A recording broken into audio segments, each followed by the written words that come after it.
Hello guys, welcome back to our channel, and today's vlog is another recipe of summer rice bowl. Please watch until end and do like, comment and subscribe. Hello guys, welcome back to our channel. In today's vlog is another recipe of summer rice bowl.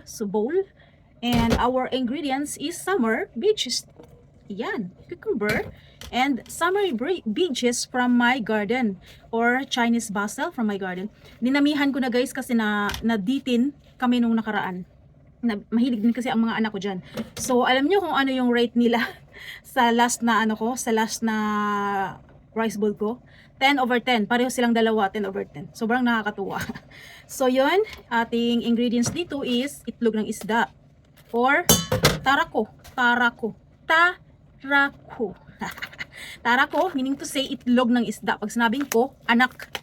So Tara ang kanyang mama, anak siya ng Tara, kaya tinawag siya na Tarako. Anak siya ng Tara.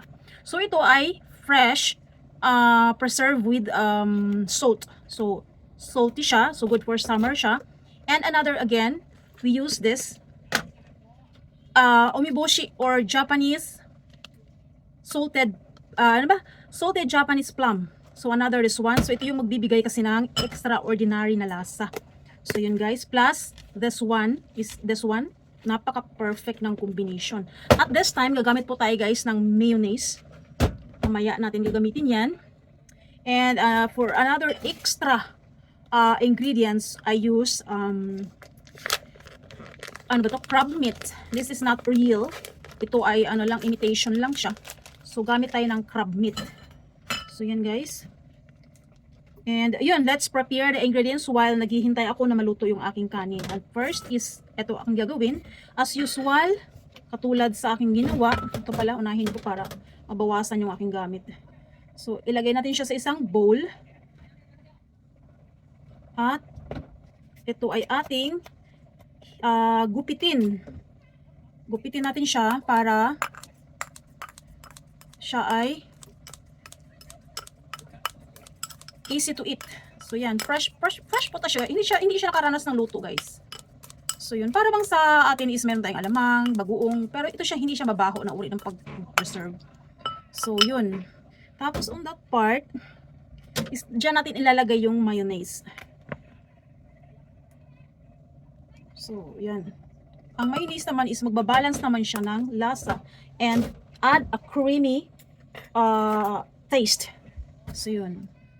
Hindi nawawala sa aming kitchen ang mayonnaise kasi nagagamit yan kahit mag-scramble egg, ginagamitan ko siya ng mayonnaise. Yun. So ayan, ang ating isa sa ating mga ingredients is na ready na. Then tabi muna natin ito. Ito ang aking isusunod. Ito pala kung unahin, sorry guys. Let's do first this one dahil kailangan pa natin itong pigain. I mean, kasi hindi siya pwedeng ihalo ng without piga-piga dahil siya ay matubig. At iba yung kanyang texture kapag siya napigaan. Mas magiging crunchy siya. So yun. Tapos ating hugasan. Then, punasan natin ang ating paggagamitan. So, same process pa rin. Same process pa rin sa nakaraan nating ginawa is pag ganito ang slice. So guys, keep watching guys. So ayan, same process lang siya. After mo siyang ma-slice, ilagay mo siya sa plastic. Then, lagyan mo siya ng salt, a little bit. Ang paglalagay ng salt is isa yun sa paraan para madali siyang mag-melt away yung kanyang tubig. So a little bit of salt. And after that, make sure na lahat ay nalagyan. Tapos iset aside mo siya. Kusa na lang lalabas yung kanyang tubig. So yun. Then, let's prepare the... Anyway, gagamit ulit tayo ng sushi vinegar. Kasi ang ating rice is sushi rice. Yun. Sushi rice bowl ito siya. Summer sushi rice bowl. Ayan, mas marami, mas masarap at mas mabango. Unlimited ito sa aming garden. And this is also a kind of superfood. Ang ano na ito. Ang herb na ito. So ito ay nanggaling sa China. At kanilang pinamana sa Japan. Nung after kasi ng World War II guys, almost naubusan ng mga pangtanim ang mga Hapon. So number 1 na bansa ang tumulong sa kanila China. China ang unang tumulong sa kanila, nagbigay ng mga pananim, mga seedlings, mga buto. So may mga maraming gulay na mayroon sa China na mayroon din dito. So para easy to eat, gupit-gupitin natin siya like that. Then, ayan, ang dami. Ay, ang bango. Grabe ang aroma. Kasarap. Then next is to tomate. So at this time, wala tayong gagamiting itlog kasi meron tayong crab meat. So instead of egg, let's use crab meat. Ayan.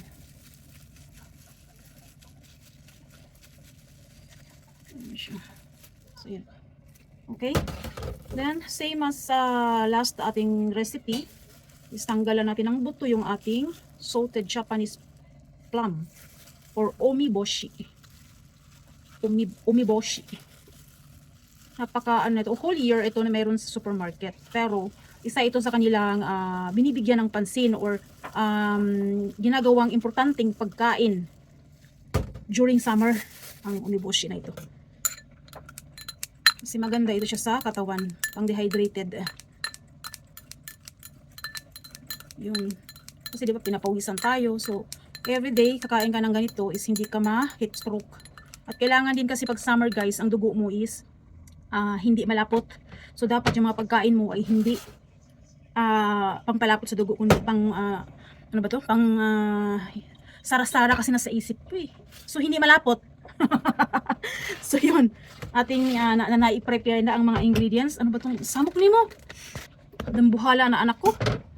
So ito yung ating buto. So pwede mo siyang, mayroon pa siyang natirang mga kung ano-ano dyan. Yummy. Ang asim. So, na-prepare na lahat. Asim. Ay, nakakakilig. May ganyan na asim para kiligin ka. So ito guys, ang ating cucumber, lumabas na yung kanyang water. So on this part, atin na siyang tanggalin sa plastic. Hindi kailangan ng mahabang oras. Basta sa tingin mo ay lumabas na yung kanyang water, so it's enough. Then, as usual, pigaan.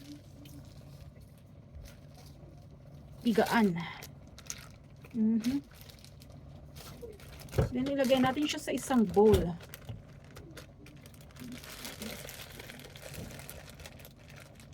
My hand is clean, don't worry. I'm washing my hand yesterday. Just kidding. Syempre malinis ang kamay mo bago ka magluto, at bawat hawak mo sa mga ingredients ay nagpupunas ka, di ba? Ay naghuhugas ka. Then ito yung ating salted plum. Dito natin siya ilagay ngayon sa cucumber. So yun. On this part, kailangan natin siya ng kumut-kumut. Para syempre yung lasa is together as one. Yun. Together as one. Together as one yung kanilang lasa. Wow. Yan na siya. Okay? Then malapit ang maluto ang aking kanin. 2 minuto na lang is maluluto na siya. At tayo ay mag-prepare. Ayan, luto na. Luto na.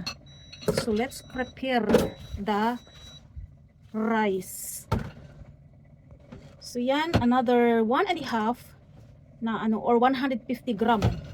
Tatlo kasi kami. So sinisipagan kong kumain ng kanin para pumayat ako. Bawal ang diet. Katawan mo lang puhunan mo sa pagtatrabaho ng sobrang work, tapos mag-diet ay patay ka. Kain, oy, sus Maria Jose. Uslan, wala nagmahal, kaon paday. Just kidding.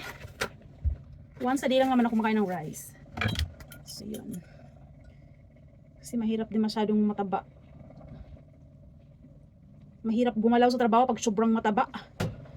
Kaya diet din pag may time. So yan, tapos as usual, dahan-dahan sa paghalo. Kasi yung ibang ano dyan is mag-absorb pa siya sa kanin. Ang bango. Ay, kumalat man. So ayan guys, oras na para maghapunan. As I've said, after mo siyang gawin or i-prepare, dapat siya ay kainin agad para hindi siya mag-watery, no? Hindi siya mag-watery. So ito for my bunso. As usual, lagi nauuna kumain si bunso dahil ang ate ay nasa trabaho pa. Natuto na rin kumain yung aking anak ng umiboshi. Dati ayaw niya nito. Kaming dalawa naman ng ate ay favorite namin. So yan, huwag masyadong damihan. Then let's put a crab meat and shiso on the top.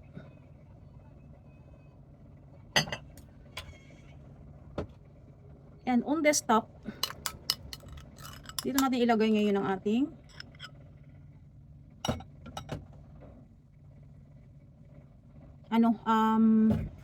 hold on, mintay mayo. So mintay mayo siya guys, no? Mintay mayo. Mintay and mayonnaise. Mintay with mayonnaise. So yun. Then the last part is let's put a little bit of, ito din ay nagdadagdag ng aroma at syempre nutrients. So this is it, the final, okay, summer sushi rice bowl.